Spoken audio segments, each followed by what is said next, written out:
O sol da Flórida tem o poder de tornar tudo bonito, mesmo quando a escuridão se esconde sob a superfície. Na cidade costeira de Jacksonville, onde palmeiras balançam sob o céu azul e musgo espanhol cobre carvalhos antigos, vivia uma mulher cujo brilho rivalizava com o calor perpétuo do verão.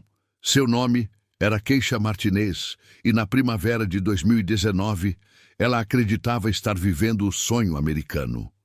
Aos 33 anos, Keisha era a personificação da resiliência e da graciosidade. Nascida em Atlanta, Geórgia, ela se mudou para a First Coast, na Flórida, quando tinha apenas 21 anos, em busca de oportunidades e um novo começo. Ela era uma mulher negra que se comportava com dignidade discreta, seus olhos castanhos calorosos refletindo um otimismo que a vida havia testado, mas nunca abalado. Aqueles que a conheciam descreviam Keisha como luminosa, alguém cuja presença podia transformar uma sala comum em um espaço cheio de calor humano genuíno. Ela trabalhava como assistente médica na Baptist Health, onde os pacientes frequentemente a solicitavam especificamente, atraídos por seus modos gentis e cuidados atenciosos. Keisha conheceu Michael Reynolds quando tinha 24 anos, durante um evento comunitário no Riverside Park. Michael, então pastor assistente da Grace Covenant Church, era voluntário em um churrasco de verão para famílias carentes. Ele era carismático, articulado e vinha de uma família respeitada na comunidade religiosa de Jacksonville. Seu pai tinha sido diácono, sua mãe deu aulas na escola dominical por 4 décadas. Michael parecia incorporar tudo o que Keisha tinha aprendido a valorizar: fé, família e compromisso com o serviço comunitário. O namoro deles foi rápido, mas parecia genuíno. Michael cortejou Keisha com determinação, aparecendo no hospital com flores, levando-a para jantar no Ruth's Chris Steakhouse, no centro da cidade, e apresentando-a à sua congregação em poucos meses. Para Keisha, que cresceu em uma família monoparental, vendo sua mãe lutar para sobreviver, Michael representava estabilidade e segurança. Quando ele a pediu em casamento após 14 meses de namoro, ela disse sim, sem hesitar. Eles se casaram em uma cerimônia na Grace Covenant Church, em outubro de 2011, com 200 convidados lotando os bancos da igreja. Keisha usava um elegante vestido branco com delicadas mangas de renda, e Michael estava no altar com um terno cinza carvão, com um sorriso largo e confiante. A recepção foi realizada no Garden Club de Jacksonville, onde carvalhos cobertos de musgo espanhol criavam uma atmosfera de conto de fadas. Tudo parecia perfeito. Os primeiros anos de casamento seguiram um padrão previsível. A carreira de Michael no ministério progrediu de forma constante. Em 2015, ele havia ascendido a pastor sênior da Grace Covenant, uma congregação de médio porte com aproximadamente 500 membros, localizada no bairro de Riverside, uma das áreas mais ricas de Jacksonville. O prédio da igreja era uma bela estrutura datada de 1923, com vitrais e uma torre branca visível da Riverside Avenue. Sob a liderança de Michael, a frequência cresceu, as doações aumentaram e sua reputação como pregador dinâmico se espalhou por todo o condado de Duval. Keisha apoiava o ministério do marido com dedicação inabalável. Ela liderava o grupo de estudo bíblico das mulheres, coordenava o ministério de refeições da igreja para famílias em crise e cantava no coro. Ela equilibrava sua agenda exigente no hospital com suas responsabilidades na igreja, muitas vezes trabalhando turnos de 12 horas e depois correndo para os cultos de quarta-feira à noite ou retiros de fim de semana. Os membros da Grace Covenant a adoravam, apreciando sua autenticidade e falta de pretensão. Ao contrário de algumas esposas de pastores que mantinham distância da congregação, Keisha era acessível, simpática e genuinamente interessada na vida das pessoas. Em 2019, o casal estava casado há quase 8 anos e, visto de fora, parecia ter alcançado o casamento cristão ideal. Eles moravam em uma casa bem conservada em estilo Craftsman, no bairro de Murray Hill, a poucos quarteirões do Rio St. John's. A casa, comprada em 2016, representava um marco significativo para Keisha, que havia crescido em apartamentos apertados. Ela se orgulhava da varanda da frente com suas cadeiras de balanço brancas, do jardim onde cultivava tomates e ervas, da varanda envidraçada onde lia suas devocionais todas as manhãs antes do amanhecer. Mas havia rachaduras na fundação que a maioria das pessoas nunca via. As conversas entre Michael e Keisha tornaram-se cada vez mais superficiais ao longo dos anos. Onde antes ficavam acordados até tarde, discutindo teologia, questões sociais e seus sonhos para o futuro, agora trocavam informações logísticas sobre horários e obrigações. Michael passava cada vez mais tempo na igreja, muitas vezes alegando reuniões noturnas ou sessões de aconselhamento que o mantinham fora até tarde da noite. Keisha percebeu, mas atribuiu isso às exigências da liderança pastoral. O que ela não sabia era que seu marido havia começado a se ressentir das mesmas qualidades que inicialmente o atraíram a ela. Michael cresceu em uma família onde as aparências eram extremamente importantes, onde a posição social dentro da comunidade religiosa de Jacksonville era cuidadosamente cultivada e mantida. Seus pais sempre foram cordiais com Keisha, mas nunca calorosos. E sua mãe fez vários comentários ao longo dos anos sobre netos e legado familiar que carregavam conotações desconfortáveis. Em momentos de privacidade, Michael começou a internalizar uma narrativa tóxica sobre seu casamento. Ele se convenceu de que se casar com Keisha tinha sido um erro, que ela, de alguma forma, não se encaixava na imagem que ele queria projetar à medida que seu ministério crescia. Ele ansiava por algo diferente, algo que se alinhasse com uma visão idealizada que ele havia construído em sua mente sobre sucesso, status e legado. Essa visão se cristalizou quando ele conheceu Amanda Whitfield no verão de 2018. Amanda era tudo o que Michael aparentemente fantasiava. Uma mulher loira de 29 anos, com olhos azuis e um sorriso perfeito de concurso de beleza. Ela havia se mudado recentemente de Birmingham, Alabama, para Jacksonville, após o divórcio. Ela começou a frequentar a Grace Covenant Church em junho de 2018, atraída pelos sermões envolventes de Michael e pelo grupo ativo de jovens profissionais da igreja. Amanda era bonita de uma forma convencional e comercial. Ela trabalhava como representante comercial farmacêutica, dirigia um BMW branco e mantinha uma presença no Instagram repleta de fotos cuidadosamente selecionadas. Ela parecia incorporar um tipo específico de feminilidade sulista que atraía o senso cada vez mais distorcido de Michael sobre como sua vida deveria ser. Poucas semanas após sua chegada à Grace Covenant, Michael conseguiu conversar em particular com ela, aparentemente oferecendo orientação pastoral enquanto ela lidava com sua adaptação pós-divórcio. Em setembro de 2018, Michael e Amanda começaram um caso. Tudo começou com encontros para tomar café, que Michael justificava como sessões de aconselhamento. Depois progrediu para almoços em restaurantes longe da vizinhança da igreja e, por fim, tornou-se encontros físicos no apartamento de Amanda, na área de San Marco. O relacionamento era conduzido com cuidado e sigilo, mas consumia os pensamentos de Michael e remodelava suas prioridades. Keisha permaneceu alheia.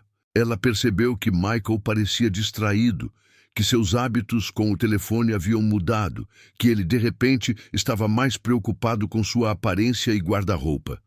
Mas ela estava trabalhando turnos extras no hospital, ajudando a cuidar de sua mãe idosa, que morava no bairro de Northside, e administrando as responsabilidades da igreja.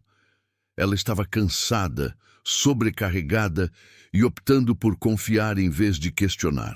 A cruel ironia era que durante esse mesmo período, Keisha esperava começar uma família. Aos 33 anos, ela sentia o relógio biológico correndo e começou a ter conversas sutis com Michael sobre ter filhos. Suas respostas eram evasivas, sempre citando questões de tempo, considerações financeiras ou as demandas do ministério. O que Keisha não percebia era que Michael não tinha intenção de ter filhos com ela. Em seu pensamento distorcido, ele havia decidido que seu legado, sua futura família, seria com Amanda. No início de 2019, Michael tomou uma decisão que levaria a uma tragédia inimaginável. Ele queria ficar com Amanda para sempre, mas o divórcio não era uma opção que ele estava disposto a considerar. Na comunidade evangélica onde ele havia construído sua carreira, o divórcio carregava um enorme estigma, especialmente para um pastor sênior. Isso significaria perder sua posição na Grace Covenant, prejudicar sua reputação e potencialmente limitar oportunidades futuras no ministério. Michael havia investido demais em sua imagem para permitir que o divórcio a manchasse. Além disso, havia considerações financeiras. A casa em Murray Hill estava em nome dos dois, mas a renda de Keisha havia contribuído significativamente para o pagamento da entrada e das prestações da hipoteca. Michael tinha gostos caros, e o salário pastoral por si só não sustentaria o estilo de vida que ele desejava. Se eles se divorciassem, os bens seriam divididos e sua situação financeira ficaria comprometida. No pensamento cada vez mais delirante de Michael, havia apenas uma solução que lhe permitiria ter tudo o que desejava: uma nova vida com Amanda, sua posição pastoral intacta, segurança financeira preservada e sua imagem de viúvo enlutado, que atrairia simpatia em vez de julgamento. Ele começou a formular um plano para assassinar sua esposa. Michael Reynolds entendia que cometer um assassinato exigia mais do que desejo. Exigia um planejamento cuidadoso e, fundamentalmente, cúmplices dispostos a cruzar limites morais pelo preço certo. No final de fevereiro de 2019, ele começou a identificar quem poderia ajudá-lo a executar seu plano sinistro. Seu primeiro recruta foi alguém que ele conhecia há anos, por meio de conexões ministeriais: Derek Patterson, um operário de construção de 34 anos que frequentava a Grace Covenant esporadicamente. Derek lutou contra o abuso de substâncias durante toda a sua juventude, e Michael lhe deu aconselhamento durante uma de suas tentativas de reabilitação em 2016. Embora Derek tivesse conseguido ficar sóbrio, ele continuava financeiramente instável, mudando constantemente de emprego e acumulando dívidas. Michael reconheceu o desespero quando o viu. A conversa aconteceu no escritório da igreja de Michael em uma quarta-feira à tarde no início de março. Michael posicionou-se cuidadosamente, falando inicialmente em hipóteses vagas, testando a flexibilidade moral de Derek. Ele falou sobre histórias do Antigo Testamento em que Deus ordenava ações difíceis, sobre como, às vezes, as leis terrenas conflitavam com o propósito divino. Derek ouviu confuso, mas intrigado. Quando Michael finalmente revelou o que realmente queria, oferecendo $15.000 por ajuda com um problema que precisava de uma solução permanente, o choque inicial de Derek deu lugar à consideração. $15.000 eliminariam sua dívida de cartão de crédito, cobririam a pensão alimentícia atrasada e lhe dariam o alívio de que ele tanto precisava. "Isso fica entre nós e Deus", disse Michael, sua voz de pastor assumindo um tom que Derek nunca tinha ouvido antes. "Às vezes, o Senhor nos chama para fazer coisas difíceis." Derek concordou, embora insistisse em envolver seu irmão mais novo, Marcus, um jovem de 26 anos que trabalhava em turnos irregulares no porto de Jacksonville. Marcos tinha antecedentes criminais menores, nada violento, principalmente acusações de furto e posse de drogas quando tinha 20 e poucos anos. Michael se reuniu com os dois irmãos no apartamento de Derek, no bairro de Arlington, e expôs as linhas gerais de seu plano. Os irmãos receberiam $20.000 no total, 10.000 adiantados e 10.000 após a conclusão. Mas Michael precisava de mais do que força física. Ele precisava de alguém que pudesse fornecer um álibi, alguém que pudesse ajudar a provar sua inocência quando as perguntas inevitavelmente surgissem. Essa pessoa era a própria Amanda. Amanda Whitfield não era a vítima inocente de manipulação que alguns poderiam supor. Em março de 2019, ela estava plenamente ciente do estado civil de Michael e havia começado a pressioná-lo sobre o futuro deles juntos. Ela queria exclusividade, queria poder frequentar a igreja abertamente como sua parceira, queria o status de esposa de um pastor. Michael alimentava suas fantasias sobre o futuro deles, pintando um quadro da vida que construiriam juntos, dos filhos que teriam, do ministério que liderariam como casal. Quando Michael contou a Amanda o que estava planejando, sua reação revelou seu verdadeiro caráter. Ela não recuou horrorizada, nem ameaçou denunciá-lo às autoridades. Em vez disso, após um momento inicial de choque, ela perguntou como poderia ajudar. Amanda havia crescido em circunstâncias confortáveis no Alabama, acostumada a conseguir o que queria, e ela queria Michael. Em seu pensamento distorcido, Keisha era simplesmente um obstáculo a ser removido. As pessoas vão entender, disse Amanda durante uma conversa em seu apartamento no final de março. Um trágico acidente, uma perda terrível. Elas vão se unir em torno de você, apoiá-lo em seu luto. E, eventualmente, após um período de respeito, poderemos ficar juntos abertamente. O plano que desenvolveram era brutalmente simples. Em uma noite pré-determinada, Keisha seria interceptada depois de sair do trabalho no Baptist Health. O hospital ficava na San Marco Boulevard, e Keisha normalmente terminava seu turno por volta das 6 da tarde, caminhando até seu carro na garagem dos funcionários. Derek e Marcus se aproximariam dela, a forçariam a entrar em um veículo e a levariam para um local remoto onde a matariam e se livrariam do corpo. Michael permaneceria na igreja durante esse tempo, conduzindo uma sessão programada de estudo da Bíblia que forneceria um álibi sólido. Amanda também estaria presente nesse estudo da Bíblia, reforçando o paradeiro de Michael. Ao longo de março e início de abril, os conspiradores refinaram sua estratégia. Eles percorreram a rota do hospital até locais potenciais para o descarte do corpo, decidindo-se por uma área arborizada perto da reserva ecológica Timucuã, uma vasta extensão de pântanos e florestas na zona norte de Jacksonville.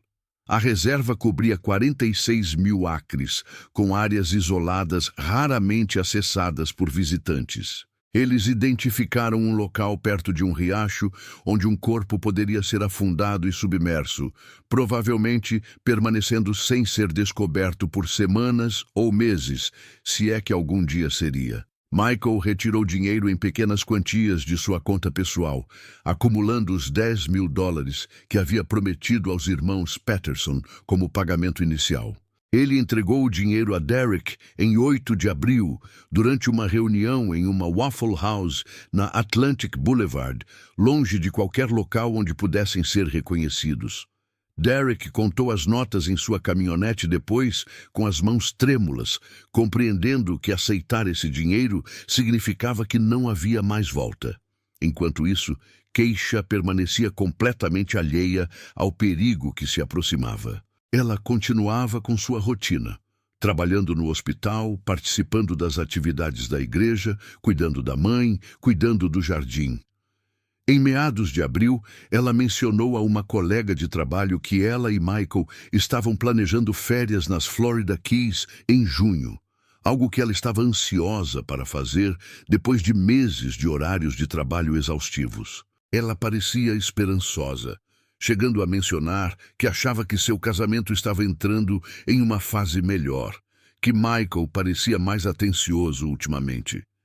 Essa atenção percebida era, na verdade, a culpa de Michael se manifestando como uma compensação excessiva. Ele lhe trouxe flores, elogiou sua aparência, envolveu-se em conversas que vinha evitando há meses. Keisha interpretou esses gestos como um renovado afeto. Na realidade, Michael estava tentando acalmar sua consciência e, ao mesmo tempo, garantir que ninguém suspeitasse de problemas conjugais quando ela desaparecesse. A data foi marcada para 23 de abril, uma terça-feira. Michael verificou que Keisha estaria trabalhando em seu turno normal naquele dia, terminando às 6. Ele agendou uma sessão de estudo da Bíblia na igreja para as 6:30, garantindo que teria várias testemunhas de sua presença. Derek e Marcus prepararam seu veículo, um Ford Explorer azul escuro emprestado por um amigo que devia dinheiro a Derek.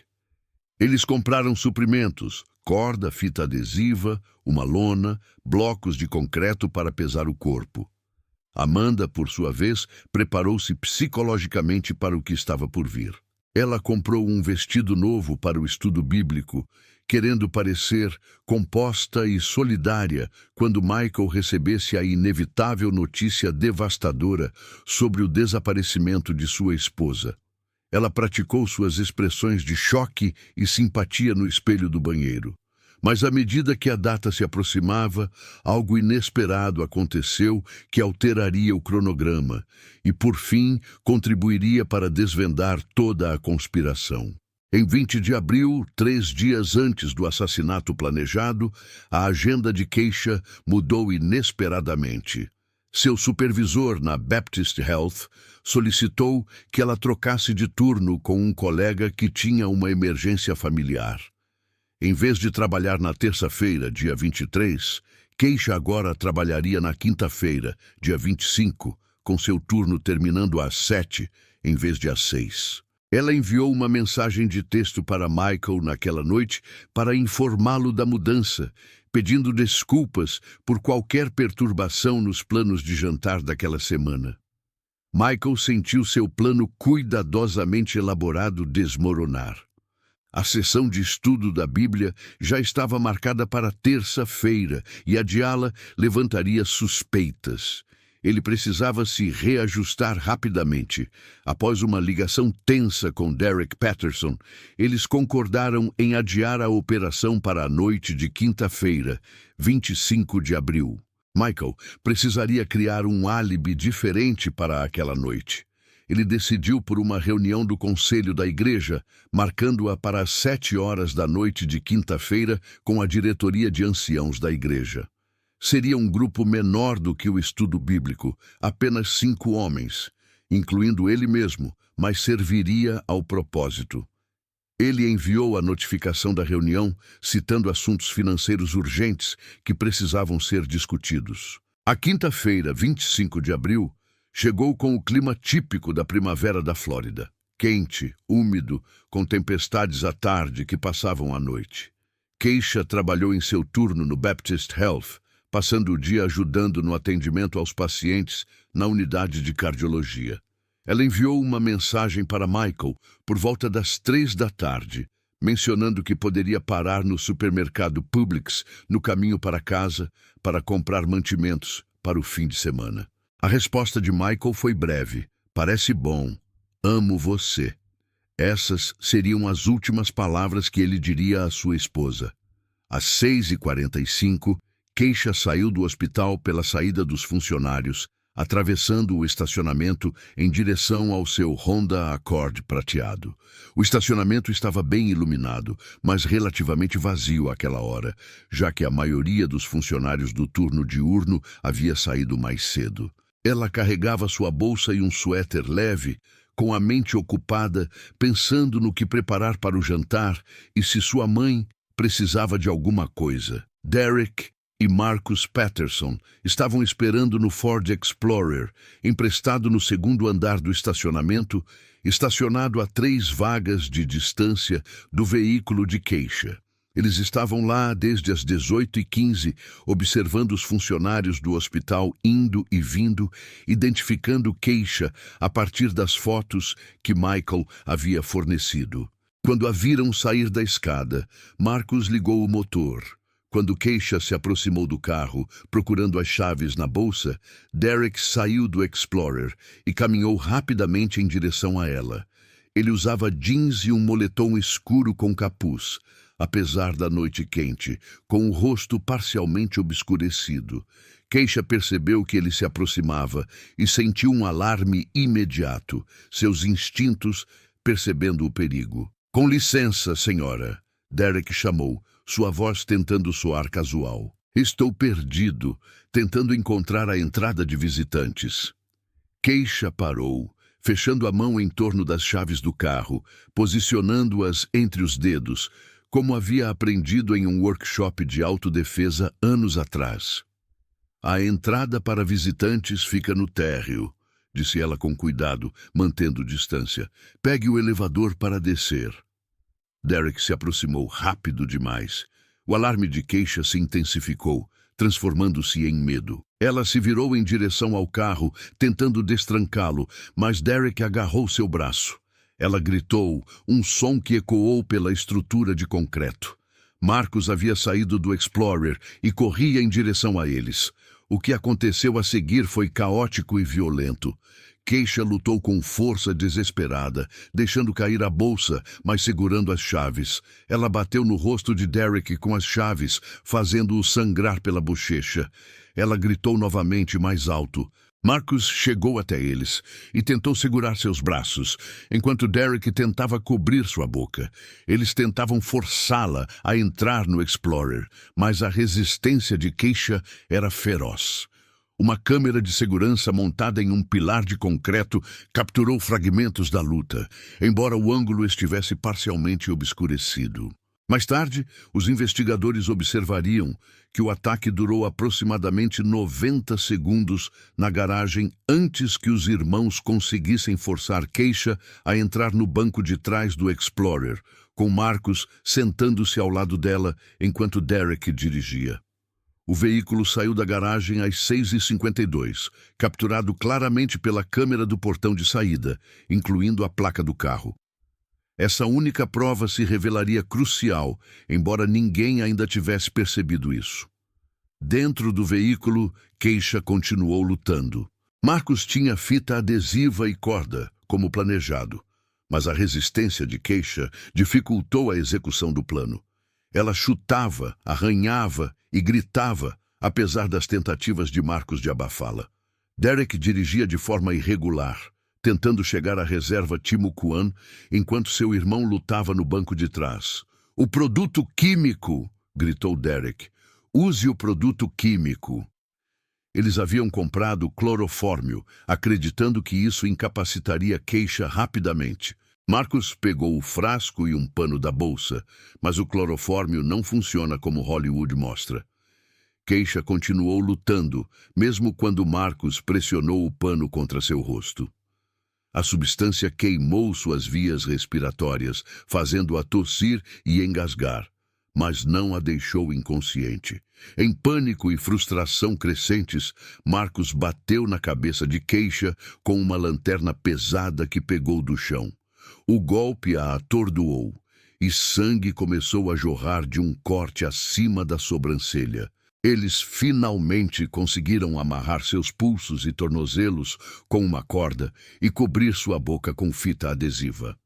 Derek dirigiu para Nordeste pela Monument Road, em direção à reserva, com a mente a mil, a bochecha sangrando devido aos ferimentos causados pela defesa de Keisha.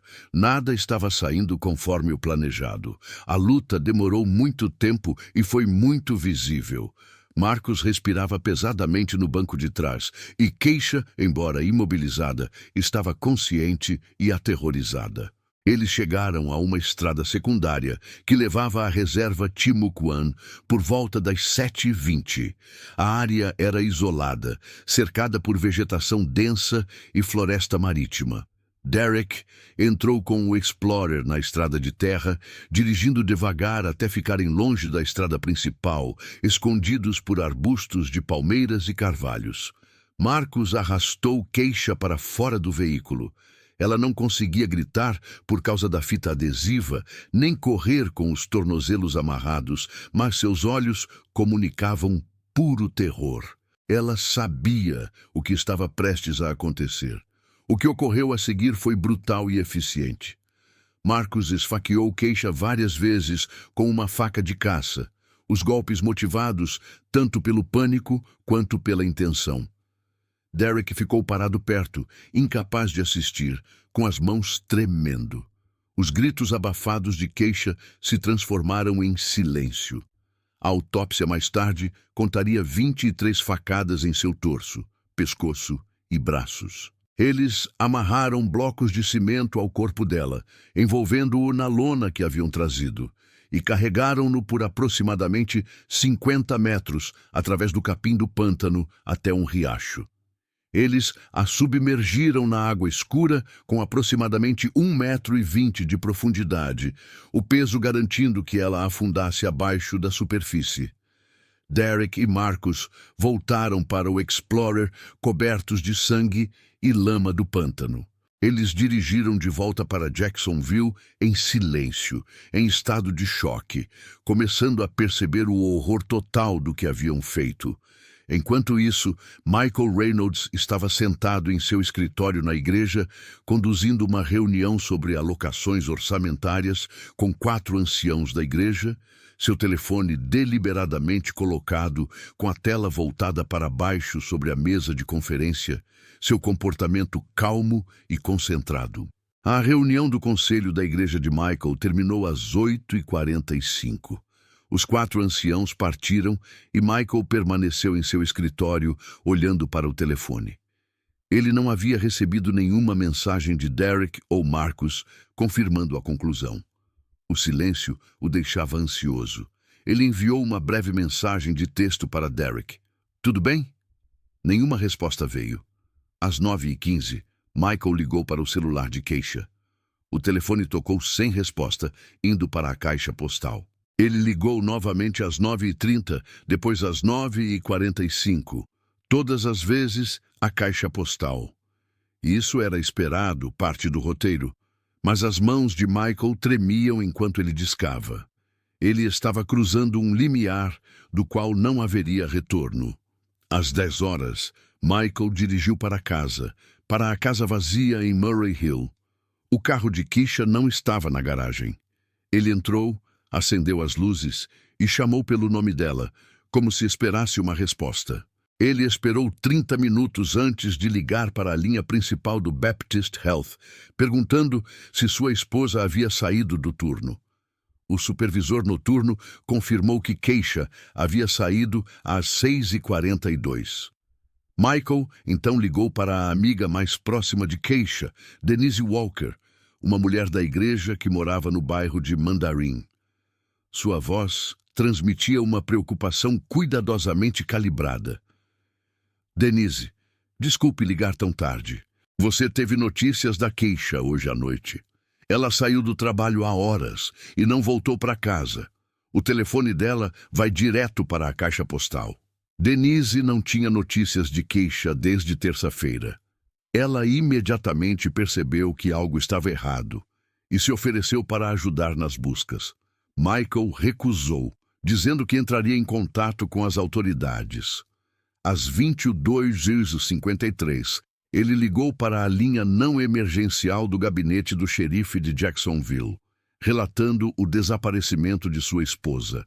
Um policial chegou à residência dos Reynolds por volta das 23h30 para registrar o boletim de ocorrência. A policial Janet Bowman documentou os detalhes.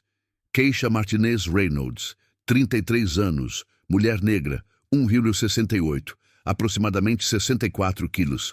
vista pela última vez saindo do Baptist Health por volta das 18h45, vestindo um uniforme azul.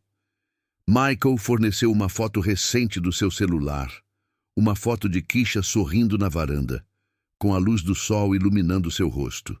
"Há algum problema conjugal?" perguntou a policial Bowman, uma pergunta padrão. "Não, nenhum", respondeu Michael com firmeza. "Estamos casados há 8 anos. Ela é dedicada, confiável. Isso não é nada típico dela." A policial Bowman observou que os adultos têm o direito de sair por vontade própria, mas dadas as circunstâncias, especialmente o fato de Keisha não ter voltado para casa nem atendido o telefone, o boletim seria encaminhado para a divisão de investigações. Ela aconselhou Michael a continuar tentando entrar em contato e a preservar os registros telefônicos de Keisha. Depois que a policial se retirou, Michael finalmente recebeu uma mensagem de texto de Derek Patterson. Feito. Houve complicações. O alívio de Michael ao receber a confirmação misturou-se com o medo sobre o que significavam as complicações. Ele respondeu: "Não diga nada. Nunca falamos sobre isso." Derek não respondeu. Michael passou o resto da noite fingindo estar angustiado. Ele postou no Facebook à 1h20 da manhã. "Por favor, orem pela minha esposa Keisha. Ela não voltou do trabalho hoje à noite e estou muito preocupado. Se alguém a viu ou sabe de alguma coisa, entre em contato comigo ou com a JSO imediatamente." A postagem gerou respostas imediatas de membros da igreja e amigos da comunidade, expressões de preocupação e promessas de oração. Amanda Whitfield comentou: "Rezando pelo retorno seguro de Keisha. Por favor, nos avise se houver algo que possamos fazer." A manhã de sexta-feira chegou sem nenhum sinal de Keisha. Michael ligou novamente para a Baptist Health, falou com o supervisor dela e entrou em contato com mais amigos. Ele demonstrava um desespero crescente e seu treinamento como pastor o ajudava a demonstrar tristeza e preocupação. No meio da manhã, o desaparecimento de Keisha havia se espalhado pela Grace Covenant Church e pelas redes sociais. A detetive Sarah Chen, da Divisão de Homicídios do Gabinete do Xerife de Jacksonville, recebeu o caso de pessoa desaparecida por volta das 11 da manhã de sexta-feira. Com 15 anos de experiência e instintos apurados, Chen observou vários elementos que aumentaram sua preocupação: a confiabilidade e a rotina da vítima, a completa falta de comunicação e a profissão do marido. Na experiência de Chen, o clero não era imune a cometer crimes e, estatisticamente, os cônjuges eram sempre as principais pessoas de interesse. Chen dirigiu até o Baptist Health e solicitou as imagens de segurança da noite de quinta-feira. As câmeras do estacionamento capturaram Keisha saindo pela saída dos funcionários às 18h46. Mais importante ainda, elas capturaram a violenta luta no segundo andar e a partida do Ford Explorer às 18h52, com a placa claramente visível. Chen verificou a placa imediatamente. O veículo estava registrado em nome de William Hodges, na área de Northside. Ela enviou policiais para localizar o veículo e interrogar Hodges. Enquanto isso, Chen visitou a casa dos Reynolds em Murray Hill por volta das 2 da tarde de sexta-feira. Michael atendeu a porta com uma aparência adequadamente desalinhada, vestindo roupas amarrotadas e com os olhos vermelhos. "Sr. Reynolds, sou a detetive Chen. Estou liderando a investigação sobre o desaparecimento de sua esposa." "Graças a Deus", disse Michael. "Por favor, entre. Farei qualquer coisa para ajudar a encontrá-la." Chen conduziu uma entrevista minuciosa na sala de estar dos Reynolds, observando detalhes sobre a limpeza e a organização da casa. Michael relatou a noite de quinta-feira, sua reunião do conselho na igreja das 7 às 8h45, sua crescente preocupação quando Keisha não atendeu às ligações, seu eventual relato à polícia. "Alguém pode confirmar sua presença nessa reunião?" perguntou Chen. 4 anciãos da igreja estavam presentes. Michael forneceu nomes e informações de contato sem hesitar. Como é sua relação com sua esposa? Alguma discussão recentemente? Temos um casamento forte, afirmou Michael. Somos cristãos comprometidos. Resolvemos quaisquer problemas com oração e comunicação. Chen pediu para ver os pertences de Keisha, seu computador, seus espaços pessoais. Michael atendeu prontamente, mostrando o armário de Keisha, onde as roupas estavam penduradas intactas, sua caixa de joias, sua Bíblia na mesinha de cabeceira com marcadores e anotações nas margens. Tudo sugeria uma mulher que esperava voltar para casa. Sua esposa tem algum motivo para desaparecer voluntariamente? Problemas financeiros? Problemas de saúde mental? Relacionamento fora do casamento? Absolutamente não, disse Michael com firmeza. Keisha ama seu trabalho, ama nossa comunidade da igreja. Ela estava feliz, ela estava falando sobre tirarmos férias em junho. Chen fez anotações, com uma expressão neutra. Ela solicitou os registros telefônicos de Michael e Keisha, que Michael concordou em fornecer. Quando Chen se preparava para sair, ela fez mais uma pergunta. Você conhece alguém que dirige um Ford Explorer azul escuro? O rosto de Michael permaneceu composto, mas Chen percebeu uma hesitação microscópica antes de ele responder. Não, acho que não. Por quê? Sua esposa pode ter sido abordada na garagem por alguém nesse veículo. Estamos investigando todas as pistas. Depois que Chen saiu, Michael imediatamente enviou uma mensagem para Derek. A polícia está perguntando sobre o Explorer azul. Livre-se dele agora.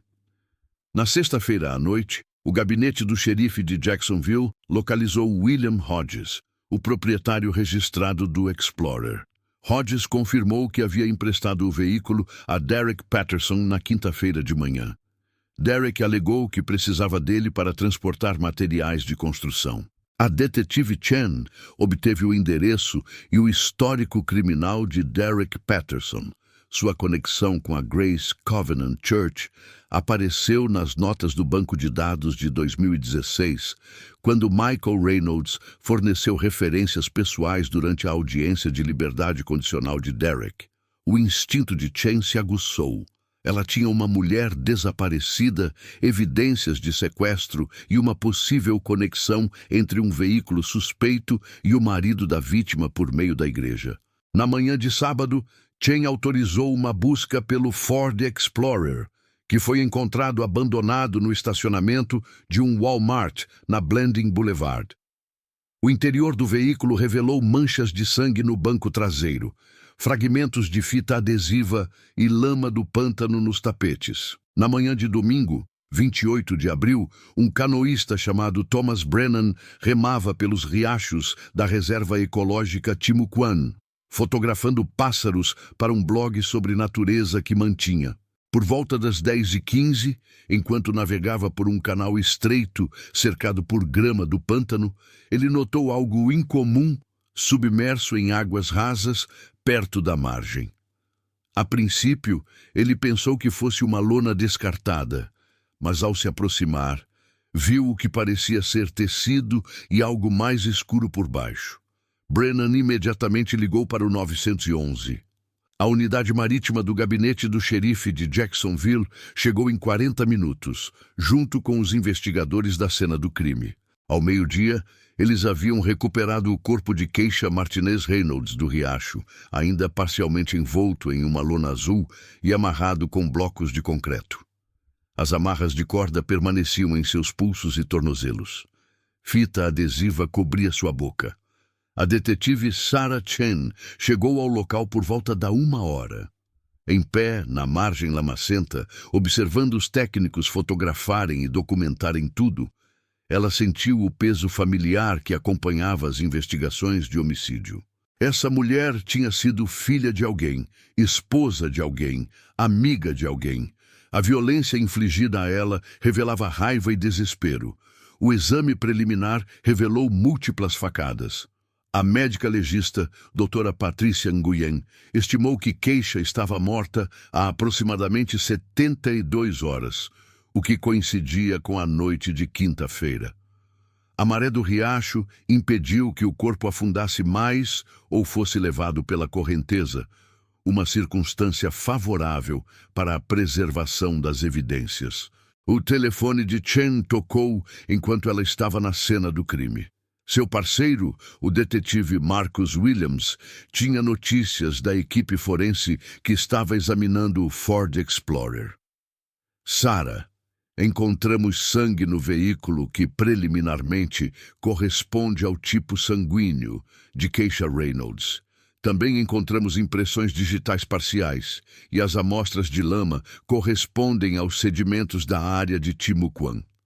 Estamos montando um caso sólido. Traga Derek Patterson e seu irmão Marcus, ordenou Chen. Salas de interrogatório separadas. Deixe-os suar um pouco antes de começarmos.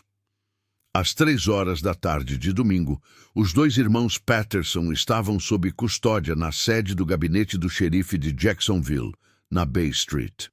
Nenhum dos dois tinha sido informado especificamente do motivo da detenção, apenas que eram procurados para interrogatório sobre um assunto grave. Derek tinha sido preso no seu apartamento em Arlington. Marcus tinha sido detido na casa da namorada, no bairro de Westside. Chen decidiu interrogar Marcus primeiro. Aos 26 anos, com menos experiência de vida e uma disposição mais fraca, ela calculou que ele poderia ceder mais facilmente. Ela entrou na sala de interrogatório às 4h30, carregando uma pasta com fotos da cena do crime que ainda não tinha intenção de mostrar. Marcus, sou a detetive Chen. Você entende que está aqui em relação ao desaparecimento e assassinato de Keisha Reynolds? O rosto de Marcus empalideceu. Assassinato? Não sei nada sobre nenhum assassinato. Encontramos o corpo da senhora Reynolds esta manhã. Temos o carro emprestado do seu irmão com o sangue dela dentro. Temos testemunhas que viram o carro na garagem do hospital na quinta-feira à noite. Temos provas forenses que colocam você e seu irmão na cena do crime. Chen deixou a informação assentar, observando a linguagem corporal de Marcus. Ele estava suando, balançando a perna nervosamente, com os olhos correndo pela sala. Marcus, a situação é a seguinte. Alguém vai ser condenado por este assassinato. A questão é se você será condenado como o mentor ou como alguém que cometeu um erro terrível ao ajudar seu irmão. A Flórida tem pena de morte. Assassinato em primeiro grau com circunstâncias agravantes. Mas a cooperação pode fazer uma diferença significativa na sentença. Marcus permaneceu em silêncio por vários minutos. Depois perguntou, posso conseguir um acordo se contar o que aconteceu? Isso depende do que você me contar e da sua sinceridade. Mas posso prometer que a cooperação será levada em consideração pelo promotor. Marcus cedeu. Nos 90 minutos seguintes, ele detalhou toda a conspiração. A abordagem inicial de Michael Reynolds a Derek, o pagamento inicial de $15.000, as sessões de planejamento, a tentativa fracassada com clorofórmio, a luta, a facada, o descarte do corpo. Ele admitiu ter amarrado Keisha e batido nela com a lanterna, mas alegou que Derek havia empunhado a faca. Tudo foi revelado em uma confissão precipitada e autojustificativa. Quando Chen perguntou sobre o envolvimento de Michael Reynolds, Marcus foi inequívoco. O pastor Michael armou tudo. Ele queria sua esposa morta para poder ficar com sua namorada. Ele nos pagou para fazer isso. Devíamos fazer com que parecesse um sequestro aleatório. Que namorada? Uma mulher loira da igreja. Amanda alguma coisa. Derek disse que o pastor Michael era obcecado por ela. A investigação de Chen de repente ganhou novas dimensões. Ela deixou Marcus na sala de interrogatório e imediatamente obteve um mandado para os registros telefônicos e transações financeiras de Michael Reynolds. Ela também enviou policiais para localizar Amanda Whitfield. Em uma sala de interrogatório separada, Derek Patterson também estava cedendo sob pressão. Confrontado com a confissão de seu irmão, ele forneceu detalhes corroborantes e acrescentou informações sobre o pagamento de $10.000 em dinheiro que Michael lhe dera no Waffle House. No domingo à noite, Chen tinha provas suficientes para prender Michael Reynolds.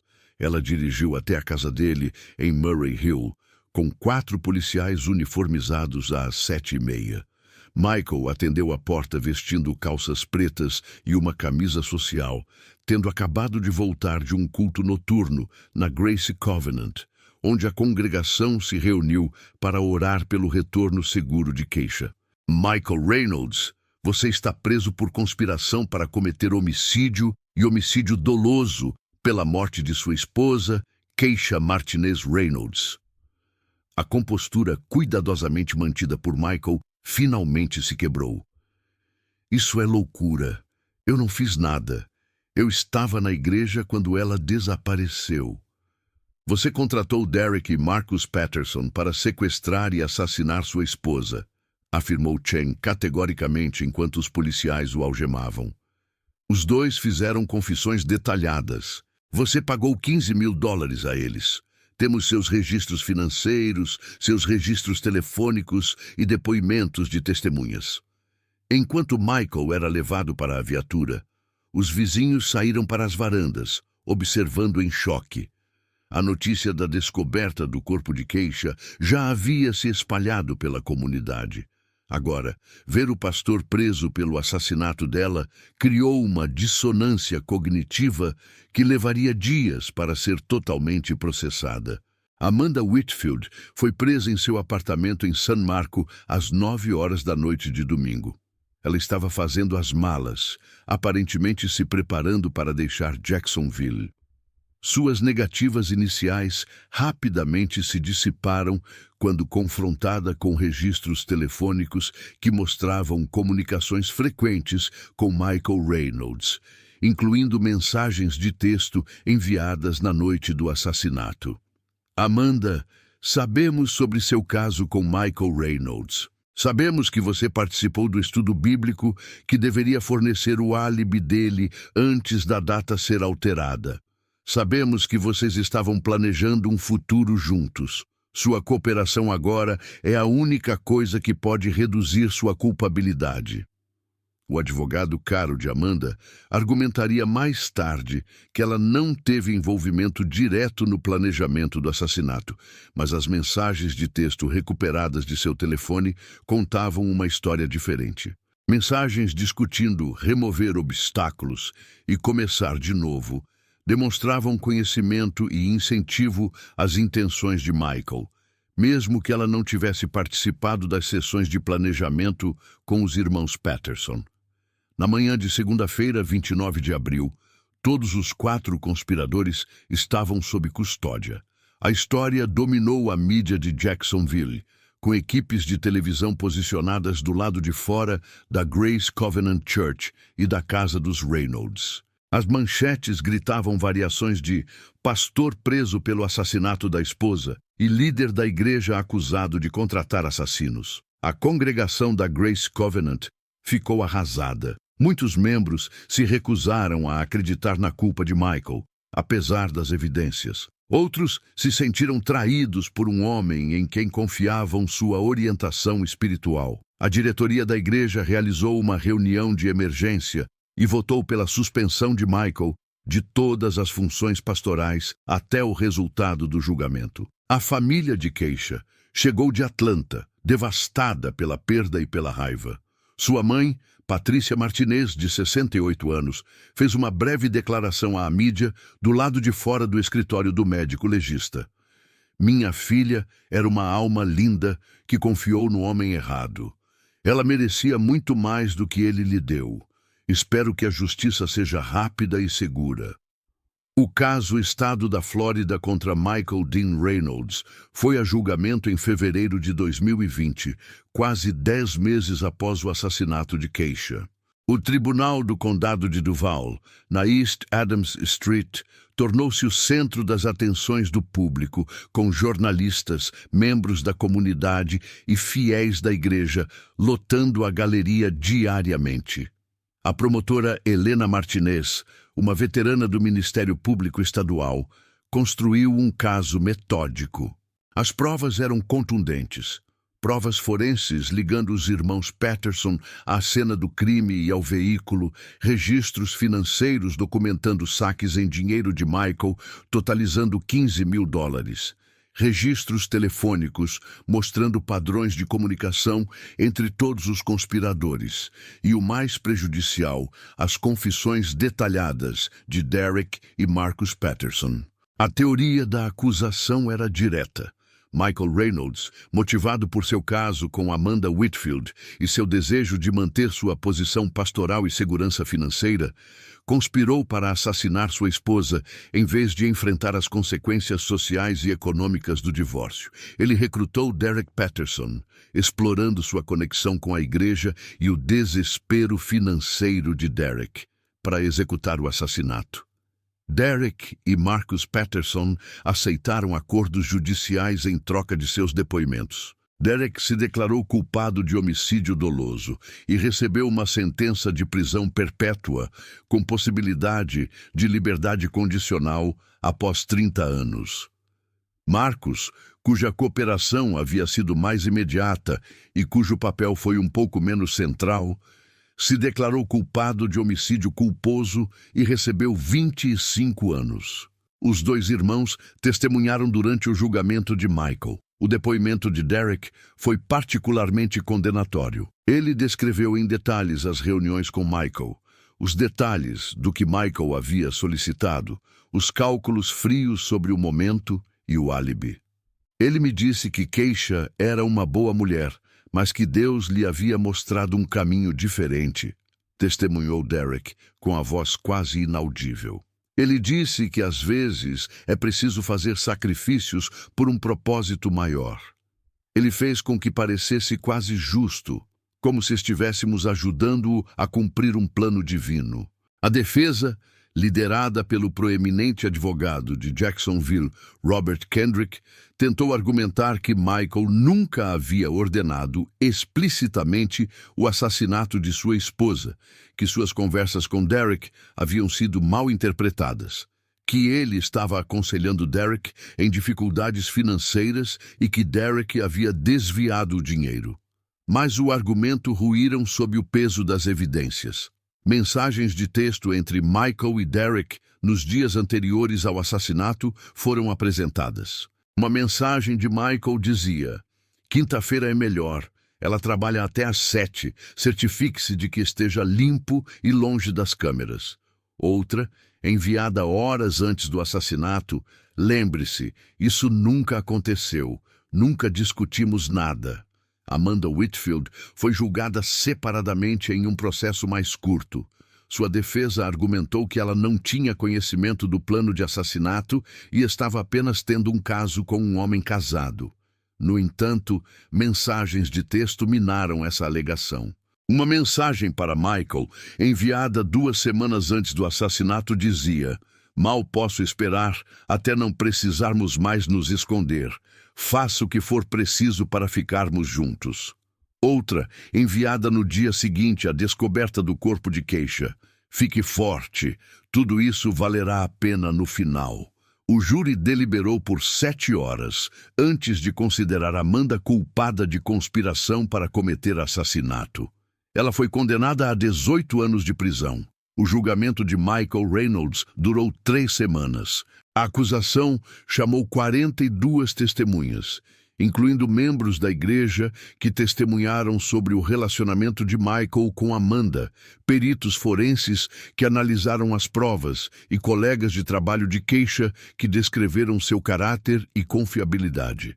A defesa chamou apenas 6 testemunhas, principalmente referências de caráter que falaram sobre as boas ações e o serviço comunitário anteriores de Michael.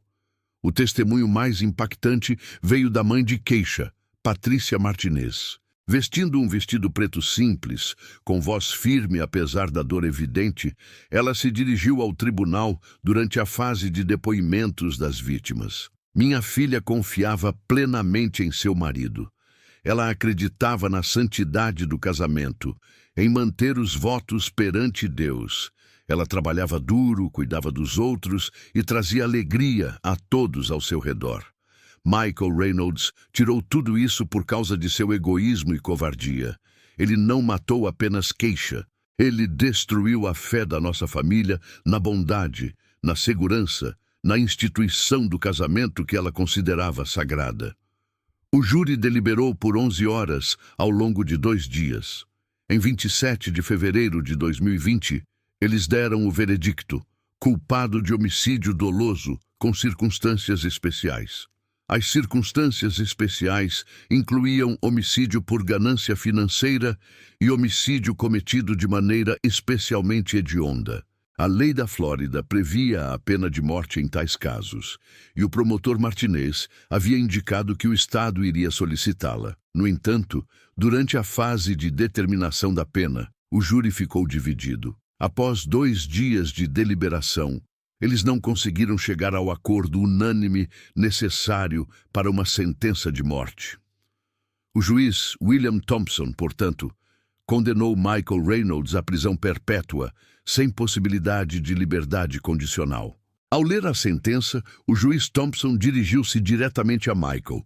Você era um líder religioso, alguém encarregado de orientar outras pessoas moral e espiritualmente.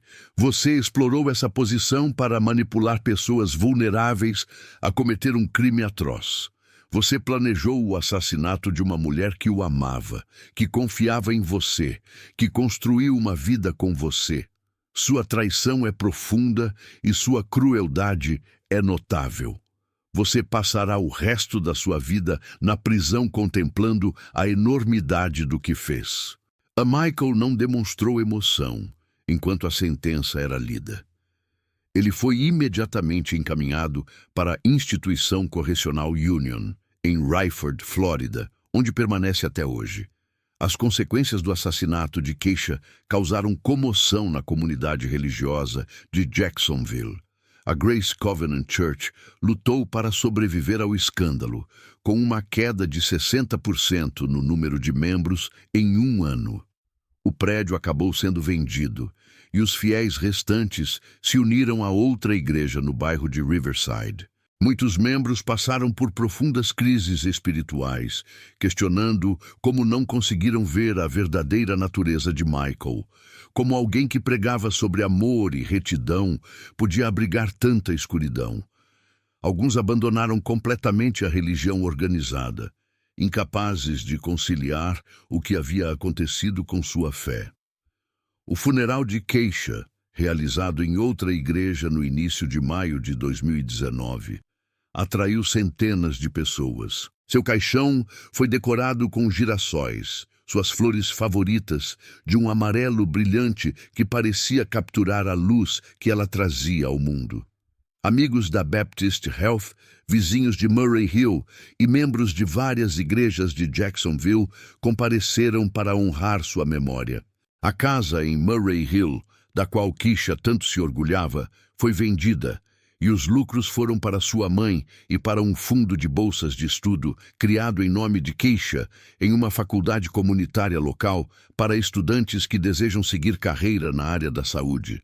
A detetive Sarah Chen, que havia trabalhado